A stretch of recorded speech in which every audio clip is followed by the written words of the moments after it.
जब राजनीति बदलते चली गई और वो भी 73 वर्षों की राजनीति हो गई, तो 73 वर्षों के बाद कोई भी चीज आउटडेटेड हो जाती है। तो राजनीति के प्रति इंटरेस्ट ना खत्म हो और वो बना रहे, इसलिए वोट को हम कहने आए हैं कि उसे कंपलसरी किया जाए। नमस्कार, मैं शाहीन खान और आप देख रहे हैं विकासशील भारत। साथियों, देश के अंदर जो वोटिंग राइट होता है यानी मतदान का जो अधिकार होता है वो संविधान से मिला है, लेकिन हम देखते हैं कि जो वोट करने का जो राइट है उसे बहुत ही कम लोग जो है एक्सरसाइज करते हैं, यूज करते हैं। अन्यथा ज्यादातर लोग जो है वोट वाले दिन एक छुट्टी अवकाश मनाने के तहत जो है अवकाश मनाते हैं और वोट करने नहीं जाते हैं। और ये एक लोकतंत्र के लिए कह सकते हैं कि खतरे की घड़ी है। और कुल मिलाकर लगातार ये बात की जाती है कि वोट को कंपलसरी बनाया जाना चाहिए। वोट करने का जो अधिकार है वो सभी को जो है एक्सरसाइज करना चाहिए, और इसी को लेकर के यहाँ पर एक मूवमेंट चलाया जा रहा है कि right to vote make it compulsory. यानी अगर कोई व्यक्ति लोकतंत्र के अंदर किसी भी चुनाव में वोट नहीं करता है और उसका डेटा सरकार के पास है, तो उस पर कड़ी से कड़ी जो है कार्यवाही होनी चाहिए। इसका एक कानून बनना चाहिए। यही मांग जो है यहाँ पर दिल्ली के जंतर मंतर पे की जाए। क्यों लग रहा है आपको राइट टू वोट जो है कंपलसरी होना चाहिए? वोट इसीलिए कंपलसरी होना चाहिए कि जब हम चुनाव आते हैं और उसमें लोग वोट करते हैं, जो उनका अधिकार है ना। तो जब दिल्ली में जैसा हुआ, आपने एमसीडी चुनाव देखा, 50% वोटिंग पड़ी, तो 50% ने दिया ही नहीं, तो किस प्रकार का रिजल्ट सामने आया? जब 50% लोग राजनीति के प्रति उनका कोई दायित्व ही नहीं रहा, अर्थात उन्होंने कोई पार्टिसिपेशन ही नहीं किया, तो जो परिणाम आए वो तो फेक आए। फेक से मतलब कि कंप्लीट परिणाम नहीं आए। जब तक 100% लोगों की भागीदारी नहीं होगी तो परिणाम का कोई असर नहीं आएगा। तो हम ये मान सकते हैं कि उन्होंने दिया क्यों नहीं दिया, इसलिए नहीं। दो बातें हो सकती हैं कि उनका इंटरेस्ट खत्म हो गया राजनीति के प्रति। तो राजनीति के प्रति इंटरेस्ट ना खत्म हो और वो बना रहे, इसलिए वोट को हम कहने आए हैं कि उसे कंपलसरी किया जाए, जिससे 100% लोग, ठीक है, वो हाँ करें या ना करें, किसी उम्मीदवार को, किसी राजनीतिक पार्टी को डिनाई कर सकते हैं, सपोर्ट कर सकते हैं, लेकिन वोट तो दें। अगर वोट ही नहीं देंगे तो फिर हमारे परिणाम सही नहीं आएंगे। और लोकतंत्र जिसलिए बना था, जनता का, जनता के लिए, जनता के द्वारा, वो संपन्न नहीं हो पाएगा। तो क्या लगता है, ये जागरूकता का मामला ज्यादा है या इसमें कोई कार्यवाही की जाएगी, कोई कानून बनाया जाएगा, उससे और लोग मोटिवेट होंगे, या फिर डर का माहौल नहीं बैठ जाएगा? दोनों ही बातें हैं। देखिए, बिना कानून के जनता उसे लागू करने के लिए तैयार नहीं होती।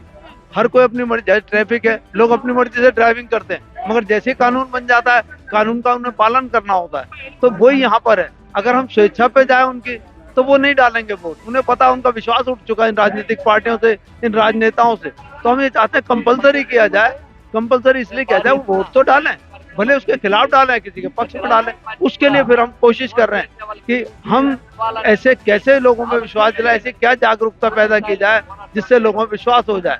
उसके लिए हम कह रहे हैं कि शपथ पत्र दो, वोट लो, अर्थात राजनीतिक पार्टियां एक लिख करके एफिडेविट दें स्टाम्प पेपर पे कि वो जिससे वो वायदे करें वो उससे मुकरे नहीं, और वो वायदे जनता से धोखा ना हो साबित हो, अर्थात जो वायदे करें वो पूरे करें। इसमें ये पैच भी होता है, जब वोटिंग होती है हम देखते हैं काफी प्रतिशत लोगों का वोटर लिस्ट में नाम नहीं होता। तो ये तो चुनावी एक प्रक्रिया होती है ना। अब अगर हम देखेंगे कि कुछ इतने % लोगों ने वोट नहीं किया और ये कानून अगर बन जाता है, कानून के तहत कार्यवाही, तो वो तो बिना किसी कसूर के फंसेगी ना, जब नाम ही नहीं है लिस्ट में। ये आपने दो बातें कही। एक तो वोट लोग डाल नहीं रहे, और एक है कि वोट लोगों से डालने ही नहीं दिया जा रहा। तो आपको कहीं ना कहीं आपके वोटर लिस्ट में नाम नहीं होता, तो ये सोची समझी साजिश होती है? बिल्कुल वो साजिश है या नहीं है, इससे हमें नहीं पता, लेकिन हम इतना जरूर कहते हैं कि जब जिसने वोटर लिस्ट तैयार करी उसने नाम डिलीट करे या ऐड करे, तो उसे रेस्पॉन्सिबल ठहराया जाए ना, उस अधिकारी को। अगर हम उसकी नौकरी पे कार्रवाई करेंगे, उसको दोषी ठहराएंगे, उस पर हम उचित कार्रवाई, सरकारी कार्रवाई करेंगे या कानूनी कार्रवाई करेंगे, तो नेचुरली ये वोटर लिस्ट का जो धोखा है कि कभी भी वोट हटा दिए जाते हैं, कुछ अपने जानकार लोगों को वोट डलवा दिए जाते हैं, तो वो नहीं होगा जनता के साथ। ये बहुत बड़ा धोखा है प्रजातंत्र में, लोकतंत्र में बहुत बड़ा धोखा है कि वोटर लिस्ट से लोगों के नाम गायब हो जाते हैं।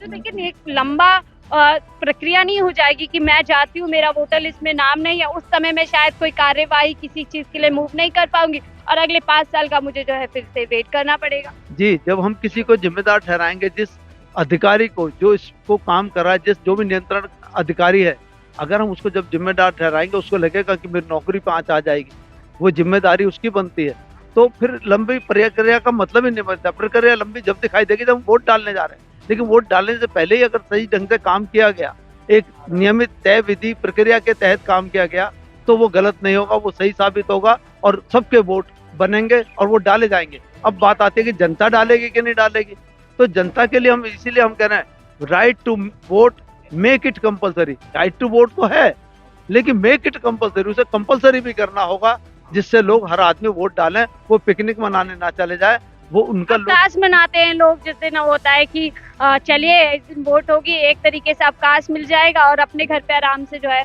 सुकून। तो क्या लग रहा है इसके पीछे जागरूकता की कमी है? हम देखते हैं चुनाव जो पूरा हमारा वो है, इलेक्शन कमीशन में पूरी कोशिश करता है, अवेयरनेस की जाती है एफएम के जरिए, पोस्टर्स के जरिए, लेकिन उसके बावजूद भी लोग जो है, क्या लोगों का विल नहीं है? जैसे आपने कहा इंटरेस्ट खत्म हो गया है, कोई और वजह नहीं? हाँ, अगर हम पिछले 73 वर्षों का इतिहास उठा के देखें आजादी के बाद से, तो हम ये पाते हैं कि वो जो एक राजनीति थी, राष्ट्रभक्ति जो राजनीति में बदल गई।